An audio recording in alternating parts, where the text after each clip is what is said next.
Bolsonaro cavou a própria prisão. É verdade? Mentira? Eu vou explicar isso para vocês nesse vídeo. Eu sou André Marcília, advogado, professor de Direito Constitucional e olha só, a Andréa Sadi disse na Globo News que o STF teria dito que o próprio Bolsonaro é que cavou a sua cova, que o próprio Bolsonaro é que cavou a sua prisão, que o Bolsonaro é que, na verdade, provocou os fatos e, com isso, acabou recebendo a prisão domiciliar. Dá pra gente achar que isso é verdade? É claro que não. Basta você ter 2 ou talvez 3 neurônios para entender que a decisão que o Moraes tinha dado, a cautelar que o Moraes tinha imposto ao Bolsonaro era incumprível. Ninguém entendeu. Aliás, ninguém mesmo pessoas da esquerda disseram, é um pouco confusa, pessoas da Isentolândia, essa decisão aqui saiu um pouco da mão, nem foi uma questão da direita, nem foi a defesa do Bolsonaro, todo mundo não entendeu a decisão. Tanto é verdade que o próprio Moraes veio a público e explicou a decisão, ou tentou explicar. É que quando o Moraes veio explicar, ele piora um pouco a situação. Até porque a gente sabe que o Moraes tem tido muita dificuldade, não apenas ultimamente com a Constituição, mas também com a gramática, também com a escrita e também com a fala, porque ele fala mal a beça. Bom, seja como for, ele tentou explicar a sua decisão e ao tentar explicar, expôs que não estava explicada, que estava confusa. E quando explicou, ficou pior. Sabe o que deu para entender do que ele disse? O seguinte, que o Bolsonaro podia falar, podia dar entrevistas, podia discursar, mas ninguém podia ouvir. Bom, me parece então que não está nada claro.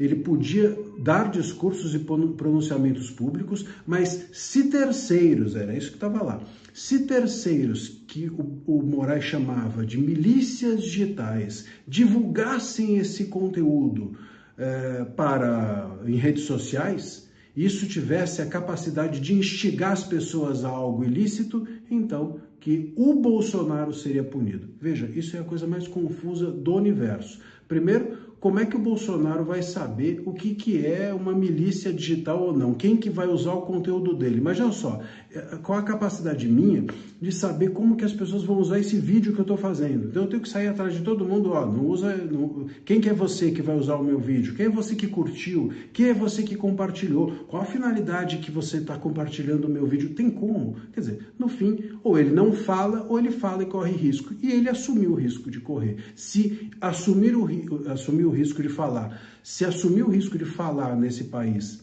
é provocar, se assumir o risco de falar nesse país, um político, hein? Alguém que vive da fala, se assumir o risco de falar nesse país é ousar, é cavar a própria prisão, é cavar a própria cova, bom, então melhor estar na cova, é melhor então ficar na prisão.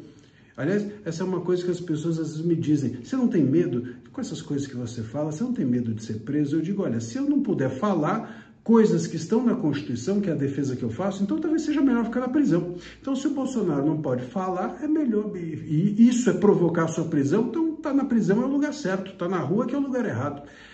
Para todos nós, para o cidadão comum, para todos. É esse o estado de coisas em que nós estamos. Bom, óbvio que a decisão dele é confusa, é óbvio que você não pode limitar alguém a falar e nem a dar entrevistas, até presos, né, podem falar. Quem não se lembra do Cabrini, por exemplo, entrando em presídios, entrevistando traficantes, assassinos? Isso é comum, isso é rotineiro. Pô, se um traficante pode falar, por que um ex-presidente que está sendo acusado de dar um golpe de Estado não seria de interesse público nosso ouvir? Isso censura a liberdade dele, isso censura a liberdade da imprensa, isso censura a liberdade da sociedade de receber informações, inconstitucional, errado, censório, autoritário. E aí você vai e ainda entende como descumprimento o filho postar uma foto, o outro lá mostrar a imagem dele numa manifestação.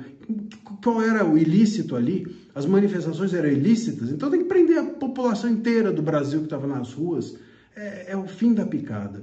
É óbvio que isso é uma prisão política. E qual é a intenção, então, de prender o Bolsonaro? O que tem de o que o Moraes quis com isso? Bom, primeiro, o Moraes quis fazer a tal da busca e apreensão nos celulares de todo mundo. Então entrou lá e rapou os celulares. O tal do Fishing Expedition, ou seja, busca probatória, foi assim que ele conquistou todos os delatores, pegando os celulares deles, depois encontrando alguma coisa para convencê-los a ser um delator, e é assim que ele talvez também está fazendo com o Bolsonaro. Eu acho que o Moraes, até agora, o processo do golpe já está acabando e até agora ele está tentando encontrar alguma coisa contra o Bolsonaro. Ele ainda está investigando o Bolsonaro. A sentença está para ser dada, mas ele ainda está buscando provas, claro, porque as que ele encontrou até agora não valem nada juridicamente falando. Então, o que está por trás dessa decisão? Essa decisão é política, é uma tentativa de silenciar o Bolsonaro e, sobretudo, silenciar as ruas.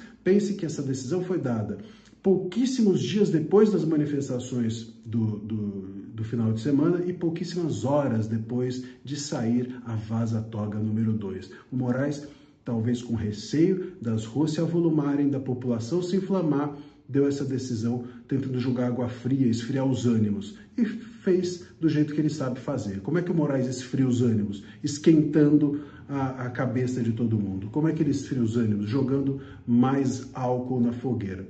É isso que ele sabe fazer de pior. De melhor, eu estou para descobrir o que ele sabe fazer. Se você gostou dessa análise, se você curte esses vídeos, curta, compartilha, divulga. Se você não gostou também, divulga, mostre para os seus inimigos. Eles vão ficar bravos com você e eu vou ficar feliz com todo mundo. Um abraço.